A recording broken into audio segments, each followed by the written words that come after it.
পৃথিবীতে প্রাণের শুরুটা কেমন করে হলো, আর কোটি কোটি বছর ধরে সেই প্রাণের ধারা কিভাবে আজকের এই জায়গায় এসে পৌঁছলো, এই বিশাল জার্নিটাই আজ আমরা একটু বোঝার চেষ্টা করব।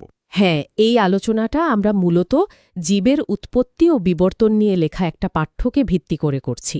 লক্ষ্য হচ্ছে প্রাণের উৎস আর বিবর্তনের যে মূল আইডিয়াগুলো সেগুলো সহজে তুলে ধরা। ঠিক, ভাবা যায় প্রায় 450 কোটি বছর আগে পৃথিবী তৈরি হলো, কিন্তু শুরুতে প্রাণের কোনো চিহ্নই ছিল না। একদমই না। আদিম পৃথিবী তো আজকের মতো ছিল না। কোনো অক্সিজেন নেই, ভয়ঙ্কর পরিবেশ।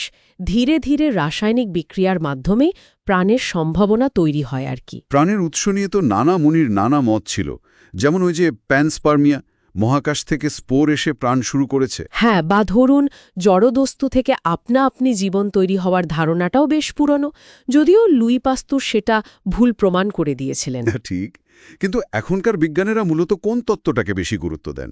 সেটা হলো ওপারিন আর হ্যালডেনের রাসায়নিক বিবর্তন তত্ত্ব।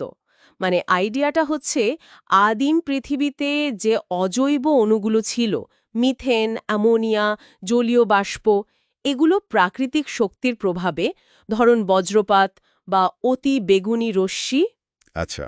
এগুলোর প্রভাবে বিক্রিয়া করে সরল জৈব অণু তৈরি করে, যেমন অ্যামিনো অ্যাসিড। হ্যাঁ, জীবনের বিল্ডিং ব্লক যেগুলো। ঠিক, তারপর সেগুলো আরও জটিল হয়ে প্রোটিন, আরএনএ এসব তৈরি করে।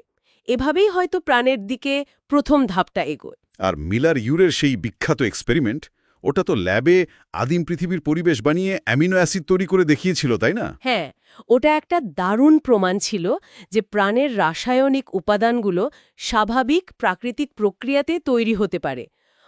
এটা প্রাণের উদ্ভবের একটা গুরুত্বপূর্ণ ধাপ বুঝতে সাহায্য করে। তবে পুরো একটা জীবন্ত কোষ তৈরি হওয়া, সেটা আরও অনেক অনেক জটিল ব্যাপার। আচ্ছা, তার প্রথম জীবন, সম্ভবত কোষীয় জীবন, সেটা কবে নাগাদ শুরু হলো? মনে করা হয় প্রায় 2000 মিলিয়ন বছর আগে, সম্ভবত জলেই। দেশ তো প্রাণের উদ্ভবের পর এলো বিবর্তন। চার্লস ডারউইন আর অ্যালফ্রেড রাসেল ওয়ালেস, প্রাকৃতিক নির্বাচন, এই তত্ত্বটা তো পুরো চিন্তার মোড় ঘুরিয়ে দিয়েছিল। একদম। ডারউইন তার ওই যে বিখ্যাত সমুদ্রযাত্রা HMS বিগল জাহাজে, হ্যাঁ, 5 বছরের লম্বা যাত্রা। সেই সময়ে উনি জীবজগতের অসম্ভব বৈচিত্র্য আর পরিবেশের সাথে তাদের খাপ খাইয়ে নেওয়ার ব্যাপারটা খুব কাছ থেকে দেখেন। উনি আর ওয়ালেস দুজনেই প্রায় একই সময় বুঝতে পারেন যে জীবের মধ্যে স্বাভাবিকভাবেই কিছু পার্থক্য বা প্রকরণ থাকে, ভ্যারিয়েশন। আমরা সবাই তো একটু আলাদা। ঠিক, আর এই ভিন্নতার কিছুটা বংশপরম্পরায় যায়, ইনহেরিটেন্স। এবার পরিবেশে টিকে থাকতে আর বংশ বৃদ্ধি করতে গেলে কিছু বৈশিষ্ট্য অন্যদের চেয়ে বেশি সুবিধা দেয়। যারা পরিবেশের সাথে বেশি ফিট। হ্যাঁ, যাদের বৈশিষ্ট্যটা ওই পরিবেশের জন্য বেশি উপযুক্ত, তারাই বেশি সংখ্যায় বেঁচে থাকে, বেশি বংশধর রেখে যায়। এটাই হলো প্রাকৃতিক নির্বাচন বা ন্যাচারাল সিলেকশন। ডারউইন এটাকে বলেছিলেন রিপ্রোডাক্টিভ ফিটনেস। তার সার্ভাইভাল অফ দ্য ফিটেস্ট বলতে আসলে পেশির জোর নয়। না না, একদমই না, বরং পরিবেশের সাথে মানিয়ে নেওয়ার ক্ষমতাই আসল। আচ্ছা, সময়ের সাথে সাথে এই নির্বাচিত বৈশিষ্ট্যগুলো জমতে জমতে নতুন প্রজাতি তৈরি হতে পারে। ঠিক তাই, আর এর সপক্ষে তো অনেক প্রমাণও আছে। জীবাশ্ম বা ফসিল দেখুন, পাথরের স্তরে আটকে থাকা অতীতের জীবের ছাপ। ডাইনোসরের কথা তো আমরা সবাই যাই। হ্যাঁ, বা ধরুন ঘোড়ার বিবর্তন, কিংবা আদিম তিমি যাদের পূর্বপুরুষ ডাঙ্গাতেই ছিল। ফসিলগুলো এই লম্বা পরিবর্তনের গল্প বলে। তুলনামূলক শারীরস্থানও তো দারুণ ইন্টারেস্টিং। যেমন ধরুন মানুষ, বাদুড় বা তিমির সামনের পা বা পাখনা, ভেতরের হাড়ের গঠন কিন্তু একই রকম। হ্যাঁ, এগুলোকে বলে সমসংস্থ অঙ্গ বা হোমোলগাস অর্গানস। গঠন এক, কিন্তু কাজ আলাদা। এটা কি প্রমাণ করে? যে তারা কোনো এক সাধারণ পূর্বপুরুষ থেকে এসেছে। একদম, ভিন্ন পরিবেশে ভিন্ন কাজের জন্য অঙ্গগুলো বদলে গেছে। এটাকে বলে অপসারী বিবর্তন, ডাইভার্জেন্ট এভলিউশন। আর ঠিক তার উল্টোটাও তো হয়, যেমন প্রজাপতির ডানা আর পাখির ডানা। ঠিক, কাজ একরগ, কিন্তু গঠন একদম আলাদা। এগুলো হলো সমবৃত্তীয় অঙ্গ বা অ্যানালগাস অর্গানস। এটা অভিসারী বিবর্তন বা কনভার্জেন্ট ইভলিউশন, ভিন্ন ভিন্ন উৎস থেকে এসেও একই রকম পরিবেশের চাপে একই রকম বৈশিষ্ট্য তৈরি হওয়া। দারুণ ব্যাপার। আর আধুনিক বায়োকেমিস্ট্রি বা জেনেটিক্স, ডিএনএ বা প্রোটিনের মিল। ওহ, সেটা তো খুবই শক্তিশালী প্রমাণ। প্রায় সব জীবের জেনেটিক কোড একই। বিভিন্ন প্রজাতির মধ্যে প্রোটিন বা ডিএনএ সিকোয়েন্সের মিল বা অমিল দেখে তাদের বিবর্তনের সম্পর্কটা বোঝা যায়। যেমন ধরুন মানুষ আর শিম্পাঞ্জি। হ্যাঁ, শুনেছি ওদের ডিএনএর নাকি ৯৮%-এরও বেশি মিল। ঠিক তাই। এটা খুব জোরালোভাবে সাধারণ পূর্বপুরুষের দিকেই ইঙ্গিত করে। তাহলে বিবর্তনের মূল চালিকা শক্তি শুধু প্রাকৃতিক নির্বাচন নয়, আরও কিছু আছে? প্রাকৃতিক নির্বাচন তো প্রধান, কিন্তু তার সাথে আরও কয়েকটা ফ্যাক্টর কাজ করে, যেমন মিউটেশন বা পরিবৃত্তি, জিনের মধ্যে হঠাৎ পরিবর্তন। এটাই তো নতুন ভেরিয়েশন তৈরি করে। আচ্ছা, জেনেটিক ড্রিফট ওটা কি?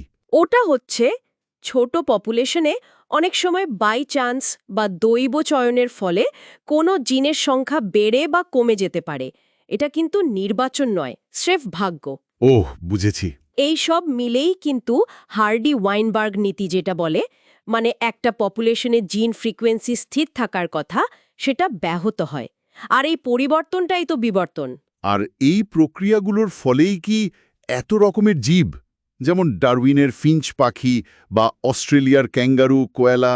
হ্যাঁ, ওগুলো অভিযোজিত বিকিরণ বা অ্যাডাপটিভ রেডিয়েশনের খুব ভালো উদাহরণ। একটা পূর্বপুরুষের থেকে শুরু করে বিভিন্ন পরিবেশে ছড়িয়ে পড়ে নতুন নতুন সুযোগ কাজে লাগিয়ে খুব দ্রুত অনেকগুলো নতুন প্রজাতি তৈরি হওয়া। যদি খুব ছোট্ট করে মানুষের বিবর্তনের দিকে তাকাই, আমাদের যাত্রা শুরু প্রাইমেট পূর্বপুরুষ থেকে। ধরুন ড্রায়োপিথেকাস, রামাপিথেকাস, প্রায় ১৫ মিলিয়ন বছর আগে। তারপর অস্ট্রেলোপিথেসিন, প্রায় ৩-৪ মিলিয়ন বছর আগে আফ্রিকাতে, যারা দু পায়ে হাঁটতে শুরু করেছিল। তারপর হোমো হ্যাবিলিস, যারা হাতিয়ার বানাত। হ্যাঁ, সরল পাথরের হাতিয়ার। এরপর এলো হোমো ইরেক্টাস, আরও উন্নত হাতিয়ার, আগুনের ব্যবহার। এরাই প্রথম আফ্রিকা থেকে বেরোয়। তারপর নিয়ান্ডারথাল মানব, আরও বড় মস্তিষ্ক, জটিল সংস্কৃতি। আর অবশেষে আমরা হোমো সেপিয়েন্স। আমাদের উদ্ভব আফ্রিকাতে। হ্যাঁ, আধুনিক মানুষের উদ্ভব আফ্রিকাতেই, তারপর সারা পৃথিবীতে ছড়িয়ে পড়া। এই পুরো যাত্রায় মস্তিষ্কের আকার বেড়েছে, আচরণ জটিল হয়েছে, ভাষা, সংস্কৃতি, শিল্প, এই সব কিছুর বিকাশ ঘটেছে। ওই যে গুহাচিত্রগুলো পাওয়া যায় প্রায় ১৮,০০০ বছর আগের। আর কৃষি, সেটা তো আরও পরে। হ্যাঁ, কৃষি আর স্থায়ী বসতি, সেটা প্রায় ১০,০০০ বছর আগে, মানে সভ্যতার শুরু। বাহ, তাহলে এই পুরো আলোচনা থেকে আমরা কি বুঝলাম? মূল কথাটা কি? মূল কথাটা হলো, জীবন খুব সম্ভবত অজৈব রাসায়নিক অবস্থা থেকে ধাপে ধাপে জটিল হয়েছে, আর তারপর কোটি কোটি বছর ধরে মূলত প্রাকৃতিক নির্বাচন এবং অন্যান্য কিছু প্রক্রিয়ার মাধ্যমে আজকের এই যে অবিশ্বাস্য জীববৈচিত্র্য, সেখানে এসে পৌঁছেছে। ফসিল থেকে শুরু করে ডিএনএ, সবকিছু এই বিবর্তনের দীর্ঘ ইতিহাসের সাক্ষ্য দেয়। আলোচনা শেষ করার আগে একটা ভাবনা আসছে মনে। এই যে বিবর্তন, এটা কি কোনো নির্দিষ্ট লক্ষ্যের দিকে এগোচ্ছে? মানে ক্রমশ আরও উন্নত, আরও জটিল জীব তৈরির দিকে? নাকি এটা পরিবেশের সাথে খাপ খাইয়ে চলার একটা অন্তহীন প্রক্রিয়া মাত্র? এটা একটা গভীর প্রশ্ন, কিন্তু বেশিরভাগ বিজ্ঞানী মনে করেন বিবর্তনের কোনো আগে থেকে ঠিক করা লক্ষ্য বা উদ্দেশ্য নেই। এটা মূলত সুযোগ আর পরিবেশের ওপর নির্ভরশীল একটা প্রক্রিয়া।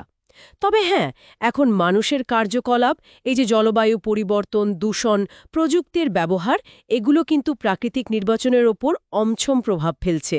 কে জানে, হয়তো আমরা অজান্তেই ভবিষ্যতের বিবর্তনের পথটা বদলে দিচ্ছি। এটা আমাদের ভাবাই, তাই না?